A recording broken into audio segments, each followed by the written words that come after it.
Now, welcome to the Java new sessions in the object-oriented programming.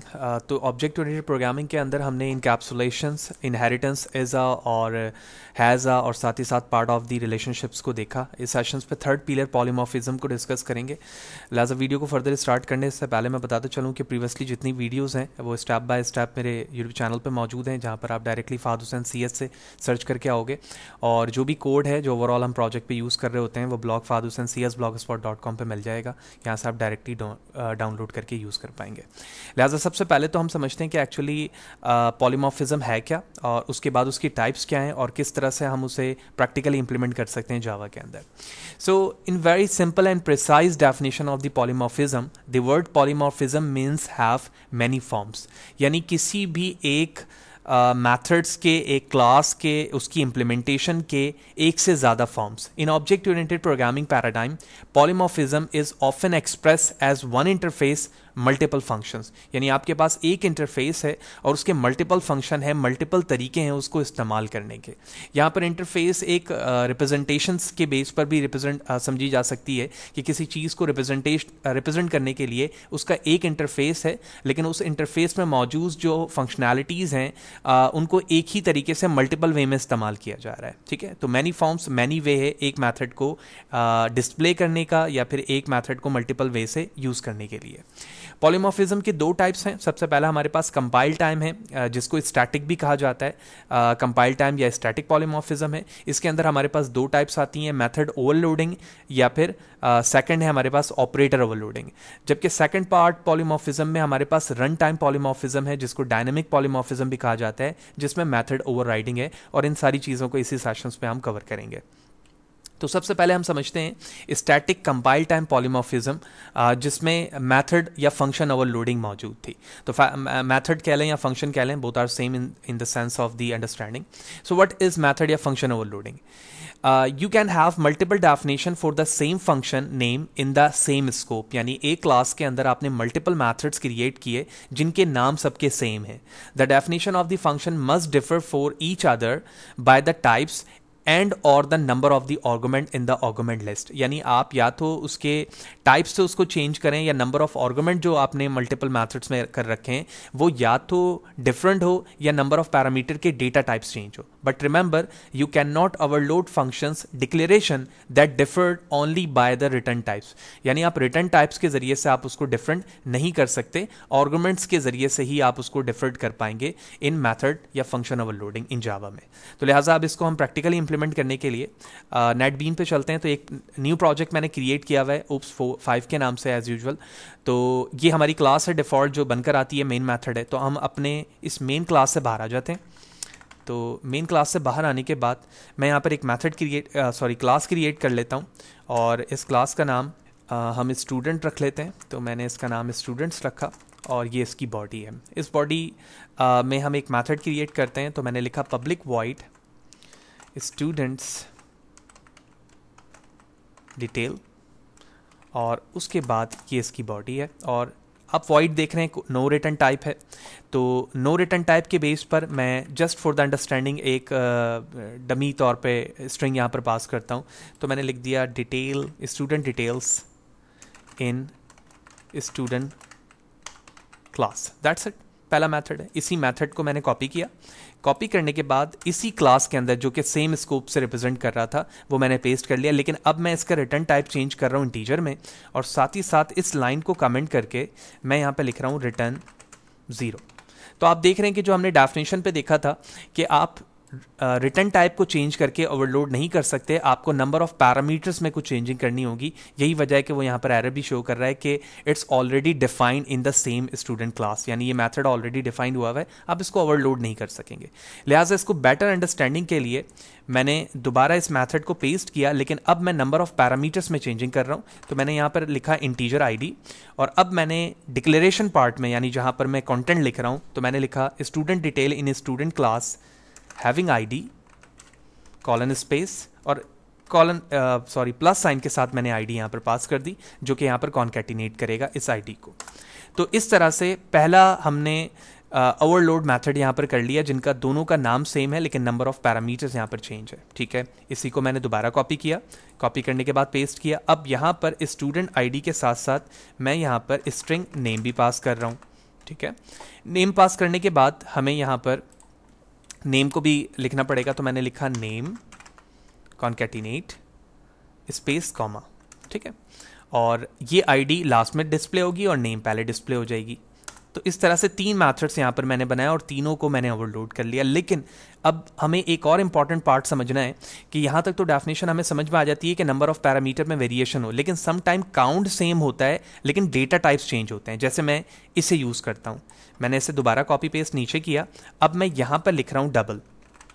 ठीक है, तो अभी भी ये ओवरलोड हो रहा है। इसकी वजह ये है कि जब हमारा कंपाइलर रन होगा तो वो हमसे खुद पूछेगा कि आप स्टूडेंट डिटेल्स में उन 2 पैरामीटर्स वालों को यूज़ करना चाहते हैं जो आईडी इंटीजर स्ट्रिंग नेम है या फिर डबल आईडी या स्ट्रिंग नेम है। तो इस तरह से हमने 4 इन मैथड्स को यूज़ करते हुए ओवरलोड की डेफिनेशन देखी कि सेम स्कोप या क्लास में रहते हुए आप एक मेथड को डिफरेंट वेज से किस तरह से यूज़ कर सकते हैं। और साथ ही साथ हमने ये भी समझ लिया कि हम रिटर्न टाइप को चेंज करके ओवरलोड नहीं कर सकते।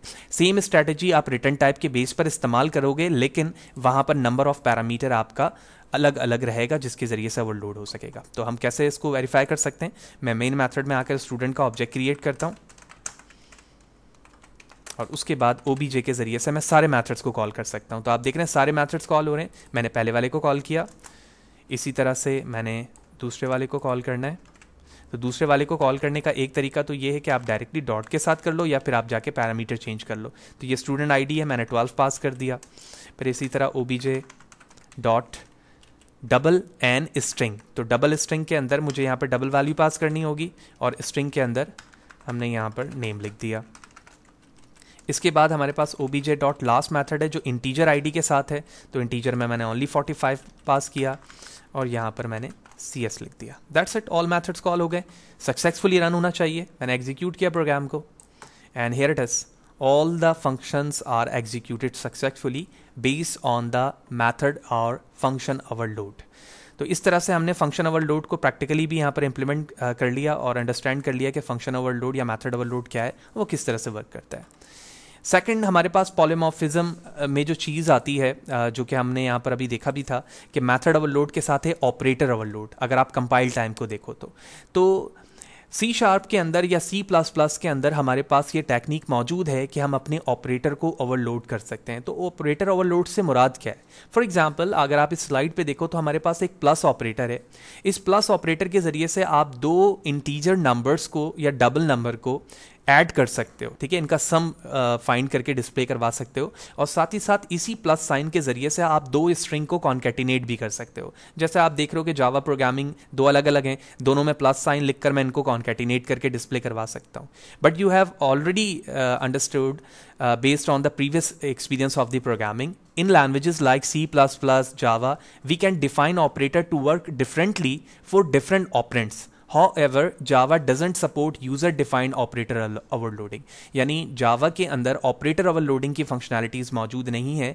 यही वजह है कि यहाँ पर हम operator overload इस्तेमाल नहीं करते, सिर्फ और सिर्फ static या run time polymorphism में हम method ओवरलोड ही इस्तेमाल करते हैं, जो हमने यहाँ पर करके देखा। लेकिन उसकी एग्जांपल मैंने स्लाइड पे शो की हुई है कि एक ही ऑपरेटर को 1 से ज़्यादा फंक्शनैलिटीज़ पर्पस के लिए इस्तेमाल करना ऑपरेटर ओवरलोडिंग कहलाता है। अब हमारे पास लास्ट जो इसकी टाइप आती है वो कंपाइल टाइम डायनेमिक टाइम पे जाती है, जिसको हम रन टाइम या डायनेमिक पॉलीमॉर्फिज्म कहते हैं। उसमें हमारे पास जो कॉन्सेप्ट आता है वो मेथड ओवरराइडिंग कहलाता है। लेकिन मेथड ओवरराइडिंग को समझने से पहले हमें एक कॉन्सेप्ट समझना होगा जिसे हम कहते हैं अपकास्टिंग। अपकास्टिंग क्या है? अपकास्टिंग के अंदर अगर आप इस कंटेंट को देखो तो हमारे पास एक क्लास है और उसके बाद एक दूसरी क्लास है। तो क्लास A को मैंने क्लास B से इनहेरिट किया है। We have already discuss about what is inheritance, how many types are there in the previous sessions. और उसके बाद मैं A क्लास को एज अ रेफरेंस इस्तेमाल कर रहा हूं, ठीक है, और B क्लास का ऑब्जेक्ट क्रिएट कर रहा हूं। तो जब आप अपने सुपर क्लास को या बेस क्लास को एज अ रेफरेंस और चाइल्ड क्लास को एज अ ऑब्जेक्ट इस्तेमाल करते हो तो ये कॉन्सेप्ट हमारा अपकास्टिंग कहलाता है। And you can easily understand if the reference variable of the parent class, ठीक है, ये पेरेंट क्लास है, parent class refer to the object of the child class, which means this one is the child class. This one, or it is known as the upcasting, and we have already seen that the examples. तो अपकास्टिंग समझने के बाद अब जब हम method over riding देखेंगे तो हमें बहुत बेहतर तरीके से मेथड ओवर राइडिंग समझ में आना शुरू होगी. तो व्हाट इज डायनेमिक और run time polymorphism? If subclass child has the same method as declared in the parent class, it is known as the method overriding in Java. यानी हमारे पास एक बेस क्लास है, उसमें एक मेथड मौजूद है, उसमें एक पैरामीटर है, और चाइल्ड क्लास के अंदर भी मैंने उसी सेम मेथड को सेम नंबर ऑफ पैरामीटर के साथ इस्तेमाल किया है. It is called a method overriding. In other words, if a subclass provides the specific implementation of the method that has been declared by one of its parent class, it is known as the method overriding. And usage of the Java method overriding as like method overriding is used to provide the specific implementation of the method which is already provided superclass. यानी जो चीज़ें आपके parent में functionalities perform हो रही थी वही आपके चाइल्ड पे भी परफॉर्म हो रही हैं. ऐसे सिनेरियो पे हम मेथड ओवरराइडिंग का इस्तेमाल करते हैं. Further method overriding is used for the run time polymorphism because it's called a run time polymorphism और dynamic. So what are the rules? तो रूल्स क्या क्या हैं? The method must have the same name as the parent class, यानी जो भी method आपने parent पे बनाया हुआ जिस नाम से वही चाइल्ड पे बनाओगे. The method must have the same parameter as in the parent class, यानी अगर वहां पर कोई भी पैरामीटर नहीं है तो चाइल्ड क्लास के अंदर भी कोई पैरामीटर नहीं होगा. And at last there must be an is a relationship inheritance, यानी दोनों क्लासेस के दरमियान रिलेशन क्या होना चाहिए? इज आ, यानी इनहेरिटेंस के साथ दोनों रिलेट हो रही हो, रिलेशनशिप में हो, ना तो उसमें हैज़ अ रिलेशनशिप हो और ना ही पार्ट ऑफ अ रिलेशन हो, जो हम ऑलरेडी डिस्कस कर चुके हैं. तो ये ओवरऑल थ्योरी हमने मेथड ओवरराइडिंग के हवाले से जान ली. अब हम चलते हैं प्रैक्टिकल इंप्लीमेंटेशन पर ताकि मज़ीद बेहतर तरीके से ये बात हमें समझ में आए कि एक्चुअली इसमें वर्किंग हो किस तरह से रही है. तो मैं कोड पे वापस आता हूँ और जो स्टूडेंट की क्लास हमने बना रखी थी हम इसे कमेंट कर देते हैं. तो कमेंट करने के बाद मैं इस वक्त मेन मेथड के बाहर हूँ. ठीक है, ये रहा मेन मेथड की बॉडी यहाँ पर क्लोज हो रही है. मैं इसके बाहर आता हूँ और सबसे पहले हम एक मीनिंगफुल एग्जाम्पल से इस कॉन्सेप्ट को समझते हैं. देखिए, मैंने एक क्लास बनाया एनिमल के नाम से. ठीक है, और इस एनिमल क्लास के अंदर एक मेथड बनाते हैं public void eat and drink, और इसकी बॉडी के अंदर हमने लिख दिया animal can eat and drink. ठीक है, which animal we don't know. अभी हमने पेरेंट क्लास में सिर्फ एनिमल की एक स्पेसिफिक प्रॉपर्टी बताई है कि ये एनिमल्स ईट भी कर सकते हैं और ड्रिंक भी कर सकते हैं. That's it. उसके बाद मैं अपने इस क्लास से बाहर आ गया. क्लास से बाहर आने के बाद मैंने सेम क्लास को कॉपी किया, पेस्ट किया, और इस पेस्ट करने के बाद इस एनिमल के नाम को चेंज करके मैंने यहाँ पर डॉग लिख दिया, और साथ ही साथ कंटेंट के अंदर इस एनिमल की जगह भी डॉग लिख देता हूं ताकि जब मेथड कॉल हो तो हमें पता चले कि कौन सा मेथड किस क्लास के इनसाइड का मेथड कॉल हो रहा है. तो इस वक्त आप एनिमल और डॉग के दरमियान अगर चीज़ों को देखो तो नाम भी सेम है दोनों का और नंबर ऑफ पैरामीटर भी सेम है. अब हम एक काम ये करेंगे कि अकॉर्डिंग टू द डेफिनेशन मुझे इन दोनों को इनहेरिट करना होगा. तो बाय यूजिंग एक्सटेंड कीवर्ड मैंने इसे इनहेरिट कर दिया. And that's all about the method overriding. अब हम एक तीसरा मेथड क्रिएट करते हैं. तो मैंने इसी कोड को कॉपी किया, नीचे पेस्ट किया, और इस डॉग को मैंने एक्सचेंज करके कर दिया कैट. सिमिलरली एक और दफ़ा मैंने पेस्ट किया और इसे कर दिया मैंने रेट. और अब हम मल्टी लेवल को इस्तेमाल कर रहे हैं. तो डॉग को एनिमल से किया, तो अब इस कैट को मुझे डॉग से करना पड़ेगा, और एट लास्ट जो रेड है उसे मुझे कैट से करना पड़ेगा.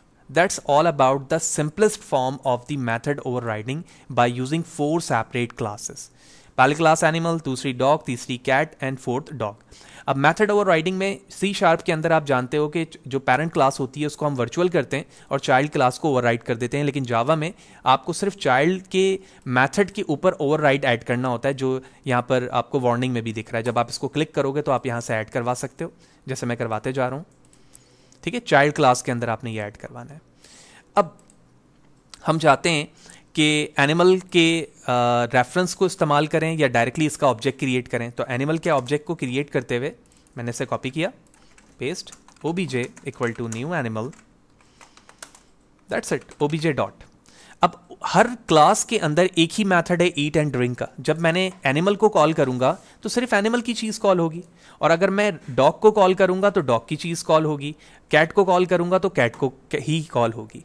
लिहाजा इस चीज को अंडरस्टैंड करने के लिए हमने अपकास्टिंग का यहाँ पे कॉन्सेप्ट समझा था कि मैं एनिमल के रेफरेंस को कॉल करते हुए कैट या डॉग को कॉल करूं. ठीक है, सबसे पहले तो इस कोड को एग्जीक्यूट करता हूं मैं। आप यहां देख रहे हैं animal can eat and drink, तो इसका मतलब है एनिमल हुआ। डॉग के अंदर डॉग लिखा हुआ है, कैट को मैं कैट कर देता हूं। इसी तरह से रैट को हम रैट कर देते हैं। अब हम अपकास्टिंग करते हैं, तो अपकास्टिंग के जरिए से एनिमल क्लास जो कि पेरेंट है वो एज अ रेफरेंस इस्तेमाल होगी, और जिसको हम कास्ट करके कॉल करेंगे उसका ऑब्जेक्ट बनेगा। इसके लिए मैंने यहां पे लिखा animal obj1 equal to new, और अब मैं यहां पे लिख रहा हूं डॉग। तो इसका मतलब यह हुआ कि अब आप जब obj1 से ईट एंड ड्रिंक कॉल करेंगे यानी मेथड को, तो अब डॉग का मेथड कॉल होगा। क्यों? क्योंकि आप एनिमल क्लास को आप कास्टिंग के जरिए से एज अ रेफरेंस इस्तेमाल कर रहे हो और इंस्टेंस बना रहे हो डॉग का।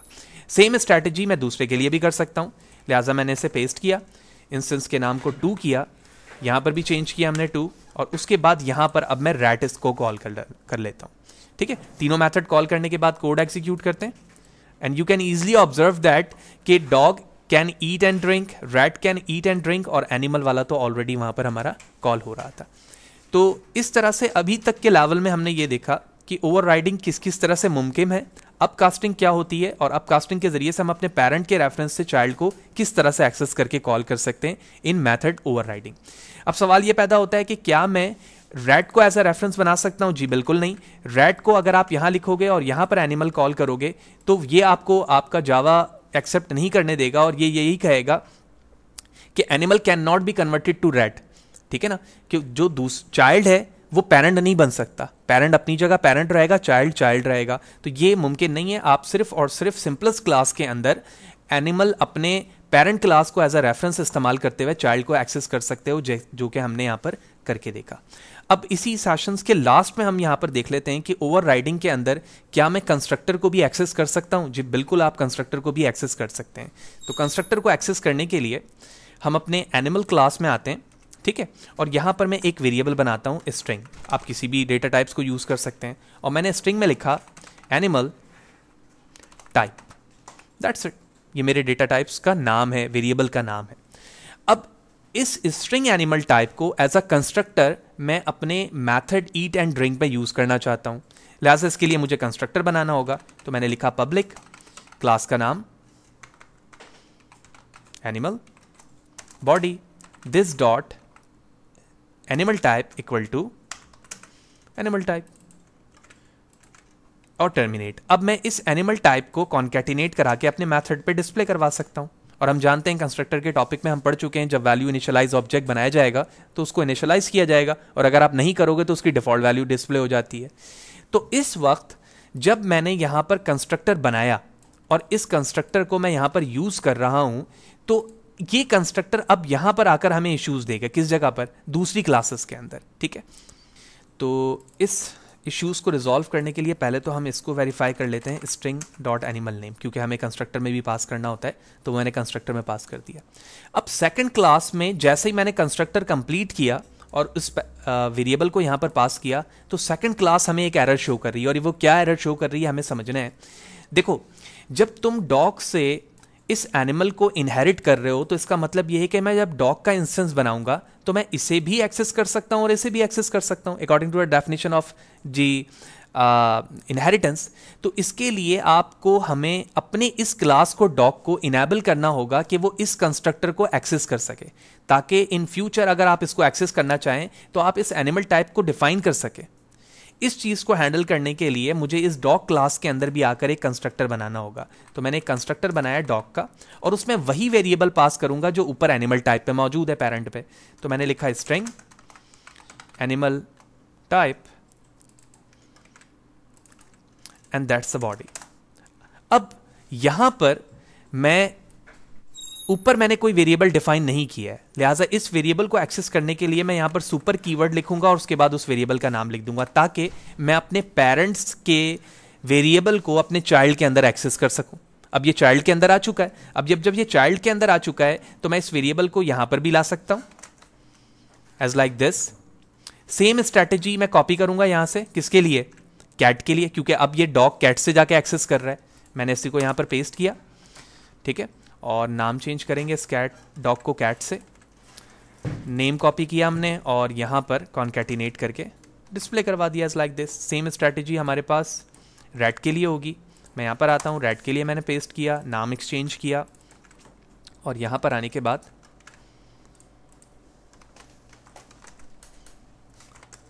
इसे कॉन्कैटिनेट कर दिया। That's all about the method overriding using constructor as well. तो पहली क्लास एनिमल की है, इसमें कंस्ट्रक्टर मौजूद है, मेथड में पास हो रहा है। दूसरी क्लास में भी मैंने वही मेथड यूज़ किया, तो यहाँ पर कंस्ट्रक्टर बनाया। सुपर कीवर्ड के जरिए से आप अपने पेरेंट की किसी चीज़ को एक्सेस कर सकते हैं, जो हमने यहाँ पर किया। अब इंस्टेंस की बारी है। इंस्टेंस के अंदर एरर आने की वजह हमें पहले ही से समझ में आ जानी चाहिए, क्योंकि कंस्ट्रक्टर में हमने एक पैरामीटर यूज़ किया हुआ है। तो जब भी मैं ऑब्जेक्ट बनाऊंगा उस कंस्ट्रक्टर की वैल्यू दूंगा। लिहाजा पहला जो हमारा ऑब्जेक्ट है वो एनिमल का है, तो मैंने ये लिख दिया ऑल एनिमल्स आर वाइल्ड। लेकिन अब मैं यहां पर जब इंस्टेंस लिखूंगा, आप जब कंट्रोल के साथ स्पेस करोगे तो आपको ऐसे ही इंस्टेंस में मिलेगा कि आप डॉग का जो कंस्ट्रक्टर बना रहे हो, इंस्टेंस बना रहे हो, उसमें आपने एक वैल्यू पास करने की जरूरत है। तो लिहाजा यहां पर आने के बाद डॉग के लिए मैं यूज कर रहा हूं, तो मैंने लिख दिया dog is wild animal. Similarly rat, तो मैंने लिख दिया dog is rat is wild animal, and that's all about. तो अब जब मैं इसे एग्जीक्यूट करूंगा तो पहली चीज तो एनिमल के लिए चलेगी, लेकिन दूसरी डॉग मेथड के लिए और तीसरी रैट के लिए चलेगी। मैंने प्रोग्राम को एग्जीक्यूट किया and let's see everything is okay now. तो पहला मेथड एनिमल के लिए चल रहा है, दूसरा डॉग के लिए, तीसरा रैट के लिए, उसमें वो चीज़ें लिखी भी आ रही हैं जो हमने लिखा था। तो इस तरह से हमने सेशंस पे देखा कि पॉलीमॉर्फिज्म क्या है, किस तरह से वर्क करता है। तीन पार्ट्स थे उसके, दो टाइप्स में। मेथड ओवरलोडिंग पहले हमने देखा, ऑपरेटर ओवरलोडिंग इसमें एक्सेप्ट नहीं होता, और थर्ड के अंदर हमने मेथड ओवरराइडिंग देखा। तो इस तरह से ये सारी चीज़ें एक्सेस होती हैं और उसी चीज़ को हमने प्रैक्टिकल इंप्लीमेंट भी करके देखा। नेक्स्ट सेशन पे जाएंगे तो एब्स्ट्रक्शंस देखेंगे और किन किन तरह से एब्स्ट्रक्शन मुमकिन है, वो सारी चीज़ें हम कंसिडर करेंगे।